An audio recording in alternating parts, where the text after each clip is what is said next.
Hello, എല്ലാവർക്കും നമ്മുടെ ചാനലിലേക്ക് സ്വാഗതം.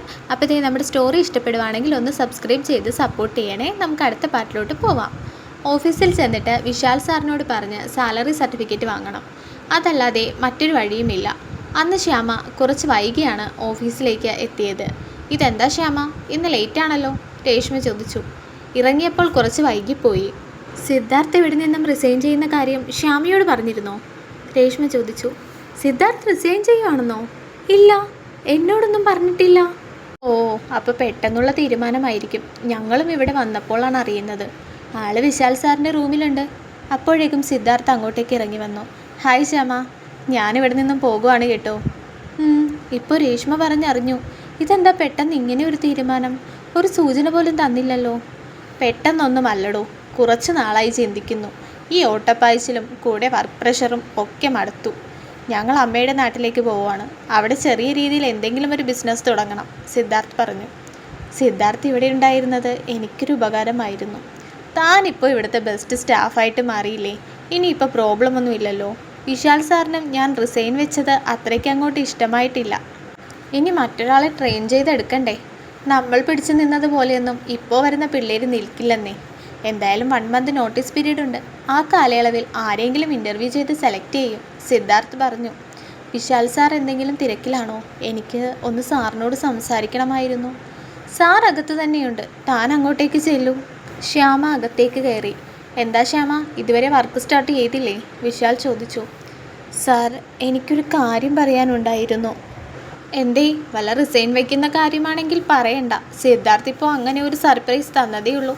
അതിൻ്റെ ഒരു ടെൻഷനിലാണ് ഞാൻ. അതൊന്നുമല്ല, എനിക്ക് എൻ്റെ സാലറി സർട്ടിഫിക്കറ്റ് ഒന്ന് വേണമായിരുന്നു. ലോണിനോ മറ്റോ അപ്ലൈ ചെയ്യാനാണോ? വേറെ ഒന്നുമല്ല. സർട്ടിഫിക്കറ്റ് തരുന്നത് കൊണ്ട് എനിക്ക് പ്രത്യേകിച്ച് വിരോധമൊന്നുമില്ല. പക്ഷേ ശ്യാമ ഇപ്പോൾ ജോലിക്ക് കയറിയിട്ട് ഒരു 4 മന്ത് ആവുന്നതല്ലേ ഉള്ളൂ. ഒരു 6 മന്ത് സാലറി സർട്ടിഫിക്കറ്റാണ് സാധാരണ വേണ്ടത്. ഞാൻ ജസ്റ്റ് പറഞ്ഞു എന്ന് മാത്രം. ഇതുവരെയുള്ളത് ഞാൻ തന്നേക്കാം, വിശാൽ പറഞ്ഞു. എനിക്കെന്തായാലും മറ്റു വഴികളൊന്നും മുൻപിലില്ല. അതുകൊണ്ട് ഒന്ന് ശ്രമിച്ചു നോക്കുക തന്നെ, ശ്യാമ മനസ്സിൽ കരുതി. ഇതേ സമയം വിശാൽ സാറിൻ്റെ വീട്ടിൽ പൊന്നമോളുടെ ഇഷ്ടം പിടിച്ചുപറ്റാനുള്ള ശ്രമങ്ങൾ നന്ദ തുടർന്നുകൊണ്ടിരുന്നു. അവളിലൂടെ മാത്രമേ വിശാലിൻ്റെ മനസ്സിലേക്ക് കയറാൻ സാധിക്കൂ എന്ന് നന്ദയ്ക്ക് വ്യക്തമായി അറിയാമായിരുന്നു. മോളെ, ആൻറ്റി മോൾക്ക് ഭക്ഷണം എടുത്ത് വയ്ക്കട്ടെ? ഞാൻ ഇവിടെ ഇരുന്ന് കഴിച്ചോളാം.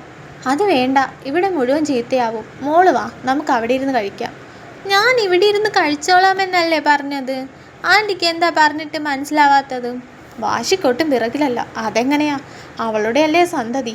പക്ഷെ ഇപ്പോൾ ഇവളെ പിണക്കാനും നിവർത്തിയില്ല.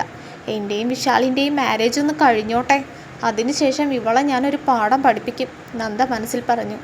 എന്നാൽ മോളുടെ ഇഷ്ടം പോലെ ആൻറ്റി ഫുഡ് ഇങ്ങോട്ടേക്ക് കൊണ്ടുവരാം. അപ്പോഴേക്കും നന്ദയുടെ ഫോണിലേക്ക് ഒരു കോൾ വന്നു. നന്ദയുടെ അമ്മയാണ് വിളിച്ചത്.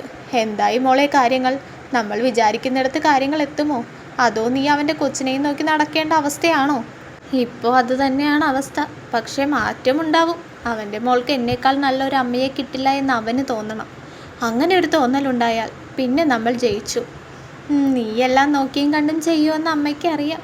അധികം വൈകാതെ തന്നെ നിനക്കതിന് കഴിയട്ടെ, അവർ പറഞ്ഞു. അന്ന് വൈകിട്ട് വിശാൽ കുറച്ച് താമസിച്ചാണ് വീട്ടിലേക്ക് എത്തിയത്. അവൻ വരുന്നത് വരെ നന്ദ ഉറങ്ങാതെ കാത്തിരുന്നു. സമയം ഒരുപാടായല്ലോ, നീ ഇതുവരെ കിടന്നില്ലേ? വിശാൽ നന്ദയോട് ചോദിച്ചു. നിനക്ക് വാതിൽ തുറന്നു തരാനും ആരെങ്കിലും വേണമല്ലോ, അതുകൊണ്ട് കാത്തിരുന്നതാണ്, നന്ദ പറഞ്ഞു. അമ്മ എവിടെ? ഞാനാ പറഞ്ഞത് കിടന്നുകൊള്ളാൻ. കാലിൻ്റെ മുട്ടിന് നല്ല വേദനയുണ്ടായിരുന്നു. എത്ര നേരമെന്ന് വെച്ചാൽ നിന്നെ കാത്തിരിക്കുന്നത്? മോളും നേരത്തെ കിടന്നുറങ്ങി. നന്ദ, നീ എത്ര ദിവസം കൂടെ ഇവിടെ ഉണ്ടാവും? അതെന്താ വിശാൽ അങ്ങനെ ഒരു ചോദ്യം?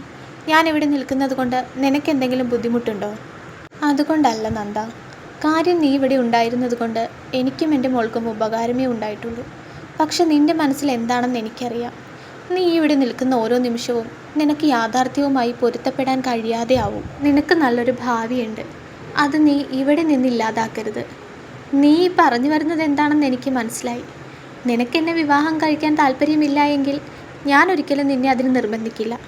അതുപോലെ തന്നെ മറ്റൊരു വിവാഹം കഴിക്കാൻ നീയും എന്നോട് പറയരുത്. പിന്നെ ഇവിടെ വന്നത് മുതൽ മോളോട് എനിക്ക് എന്തോ വല്ലാത്തൊരടുപ്പം തോന്നുന്നു. മരിയ ഇപ്പോൾ ഉണ്ടായിരുന്നുവെങ്കിൽ അവൾക്ക് വേണ്ടി ചെയ്യുന്ന കാര്യങ്ങളെല്ലാം എനിക്ക് അവൾക്ക് ചെയ്തു കൊടുക്കണമെന്ന് തോന്നി. അവളെ പെട്ടെന്ന് വിട്ടുപിരിയാൻ മനസ്സ് വരാത്തത് കൊണ്ടാണ് വീണ്ടും ഇവിടെ നിന്നത്. നിനക്കിഷ്ടമല്ല എങ്കിൽ നാളെ തന്നെ ഞാൻ എൻ്റെ വീട്ടിലേക്ക് മടങ്ങിയേക്കാം. നന്ദ, താൻ ഇത്രയ്ക്ക് ഇമോഷണലായി സംസാരിക്കേണ്ട കാര്യമില്ല. എനിക്ക് എത്ര നാൾ വേണമെങ്കിലും ഇവിടെ നിൽക്കാം. എനിക്കതിലൊരു പ്രോബ്ലവുമില്ല. മറിച്ച് സന്തോഷമേ ഉള്ളൂ, വിശാൽ പറഞ്ഞു. ഈ സമയം മധു മൂന്നാറിൽ അവളുടെ ഫ്രണ്ടിൻ്റെ വീട്ടിലെത്തിയിരുന്നു. ഹായ് മധു, തൻ്റെ ഈ വരവ് ശരിക്കും ഞെട്ടിച്ചു. താൻ ഇങ്ങോട്ട് വരുവാണെന്ന് വിളിച്ചു പറഞ്ഞപ്പോഴേ ഞാൻ ഹാപ്പിയായി. എത്ര നാളായി ഒന്ന് ഒരുമിച്ച് കൂടിയിട്ട്, രാഖി പറഞ്ഞു. ശരിയാ, ഒരു മാറ്റം നല്ലതാണെന്ന് എനിക്കും തോന്നി. അതാ ഇങ്ങോട്ട് തന്നെ പോകുന്നത്. താൻ അകത്തേക്ക് വാ. മധു അകത്തേക്ക് കയറി. തൻ്റെ മാരേജ് ലൈഫൊക്കെ എങ്ങനെ പോകുന്നു? ഒട്ടും പ്രതീക്ഷിക്കാതെ താൻ ഇങ്ങോട്ട് വരുന്നുവെന്ന് വിളിച്ചു പറഞ്ഞപ്പോൾ ഞാൻ കരുതിയത് ഹസ്ബൻഡും കൂടെ കാണുമെന്നാണ്. മാരേജ് ലൈഫിനെ കുറിച്ചൊന്നും പറയാതിരിക്കുന്നതാ ഭേദം. താൻ എന്തിനാ ചിരിക്കുന്നത്? രാഖിയുടെ ചിരി കണ്ട് മധു ചോദിച്ചു. എൻ്റെ മധു, ഈ വിവാഹം, കുടുംബജീവിതം ഇതൊന്നും തനിക്ക് ശരിയാവില്ല. തൻ്റെ ആദ്യ വിവാഹത്തിൽ നിന്ന് തന്നെ താനത് പഠിച്ചു കാണുമെന്നാണ് ഞാൻ കരുതിയത്. അപ്പോൾ ദേ വീണ്ടും വിവാഹം കഴിച്ചിരിക്കുന്നു. നിനക്കിപ്പോൾ അതൊന്നും പറഞ്ഞാൽ മനസ്സിലാവില്ല രാഖി. അത് പോട്ടെ, എന്തായാലും ഞാൻ കുറച്ച് ദിവസത്തേക്കുണ്ടാവും. തനിക്ക് ബുദ്ധിമുട്ടാവില്ലല്ലോ അല്ലേ? എന്ത് ബുദ്ധിമുട്ട്? എത്ര ദിവസം വേണമെങ്കിലും നിൽക്കാം. മധുവിൻ്റെ മനസ്സിൽ അപ്പോഴും ചെറിയ ഒരു പേടിയുണ്ടായിരുന്നു. ഡാഡിയും മമ്മിയും ഇപ്പോഴും ഒന്നും അറിഞ്ഞിട്ടില്ല എന്ന് തോന്നുന്നു. അറിഞ്ഞിരുന്നുവെങ്കിൽ അവർ എന്നെ വിളിച്ചേനെ, മധു മനസ്സിൽ കരുതി. മോഹന് കുഴപ്പമൊന്നുമില്ല എന്നറിഞ്ഞിട്ട് വേണം തിരിച്ചു പോവാൻ. എൻ്റെ ഡാഡി മോഹൻ എഴുതി വച്ചിട്ടുള്ള സ്വത്ത് എങ്ങനെയെങ്കിലും തിരിച്ചു വാങ്ങണം. അയാൾ അഭിമാനിയായതുകൊണ്ട് അതെനിക്ക് തന്നെ കിട്ടും. ബാക്കി സ്വത്തിൻ്റെ കാര്യം ആലോചിക്കുമ്പോഴാണ് അതിനിനി മറ്റെന്തെങ്കിലും വഴി നോക്കേണ്ടി വരും, മധു ചിന്തിച്ചു. എന്നാൽ അവൾക്ക് മുൻപേ തന്നെ ചില തീരുമാനങ്ങൾ അവളുടെ ഡാഡി എടുത്തിരുന്നു. വക്കീലിനോട് കാര്യങ്ങളെല്ലാം സംസാരിച്ച ശേഷം അയാൾ ഒരു പ്രോഗ്രാം കണ്ടക്ട് ചെയ്തു. അതായത് എഴുതി വച്ചിരുന്ന സ്വത്തുക്കളെല്ലാം ഇഷ്ടദാനമായി അന്ന് തന്നെ അർഹതപ്പെട്ടവർക്ക് കൈമാറും. അതിൻ്റെ കാര്യങ്ങളെല്ലാം ഡാഡി ഏൽപ്പിച്ചത് മോഹനെയാണ്. മധു ചെയ്തു കൂട്ടിയ തെറ്റുകൾക്ക് ഇങ്ങനെയെങ്കിലും ഒരു പരിഹാരമായിക്കോട്ടെ എന്ന് അയാൾ കരുതി. കാലശേഷം വീട് മധുവിനെന്ന നിലയിലായിരുന്നു ആദ്യം തീരുമാനിച്ചിരുന്നത്. എന്നാൽ ഇനി അവൾക്ക് അതിൻ്റെയും ആവശ്യമില്ല എന്നവർ അങ്ങ് തീരുമാനിച്ചു. അവരുടെ കാലശേഷം ആരോരുമില്ലാതെ തെരുവിൽ കഴിയുന്നവർക്ക് അവിടെ താമസിക്കാം. അതിൻ്റെ മേൽനോട്ടം അവർ മോഹനെയും ഏൽപ്പിച്ചു. എല്ലാ ഭാരങ്ങളും ഇറക്കി വെച്ചതിന് ശേഷം അവർ അന്ന് സുഖമായി കിടന്നുറങ്ങി. ഈ ഭൂമിയിലെ നമ്മുടെ ജോലിയൊക്കെ കഴിഞ്ഞു എന്ന് തോന്നുന്നു അല്ലേടോ? അയാൾ ഭാര്യയോട് ചോദിച്ചു. എന്തിനാ ഞാൻ ഇത്രയുമൊക്കെ സമ്പാദിച്ചു കൂട്ടിയത്? എല്ലാം ഉണ്ടാക്കി, പക്ഷെ മനസമാധാനം മാത്രമില്ലാതെ പോയി. പണത്തിന് പിറകെ ഓടിയപ്പോൾ സ്വന്തം മോളുടെ കാര്യം നോക്കാൻ കഴിഞ്ഞില്ല. ഇന്ന് അതേ സ്വത്ത് ആർക്കൊക്കെ എഴുതി വെച്ച് ഞാൻ വീണ്ടും സ്വസ്ഥമായിരിക്കുന്നു. അന്നും ഇന്നും എൻ്റെ എല്ലാ തീരുമാനങ്ങൾക്കും കൂടെ ഉണ്ടായിരുന്നത് താൻ മാത്രം. നമ്മുടെ മോൾക്കായിട്ടൊന്നും കൊടുക്കാത്തതിൽ തനിക്കെന്തെങ്കിലും പരാതിയുണ്ടോ എന്നോട്? അയാൾ ഭാര്യയോട് ചോദിച്ചു. നിങ്ങളിപ്പോൾ ചെയ്തത് തന്നെയാണ് ശരി. അത് അവളും മനസ്സിലാക്കുന്ന ഒരു ദിവസം വരും. അന്ന് അവൾ മാറും, നമ്മളെ മനസ്സിലാക്കും. നമ്മളോടൊപ്പം ഒരുപാട് പേരുടെ പ്രാർത്ഥനയും അവൾക്കുണ്ടാവും, അവർ പറഞ്ഞു. സ്വത്തുക്കളെല്ലാം നഷ്ടപ്പെട്ടു എന്ന് മധു അറിയുമ്പോൾ എന്ത് സംഭവിക്കും? അവൾ എങ്ങനെ അത് ഉൾക്കൊള്ളും? അടുത്ത പാർട്ട് കാണാൻ ഇപ്പോൾ തന്നെ ചാനൽ സബ്സ്ക്രൈബ് ചെയ്യൂ. ബെല്ലൈക്കൺ ക്ലിക്ക് ചെയ്യാൻ മറക്കല്ലേ.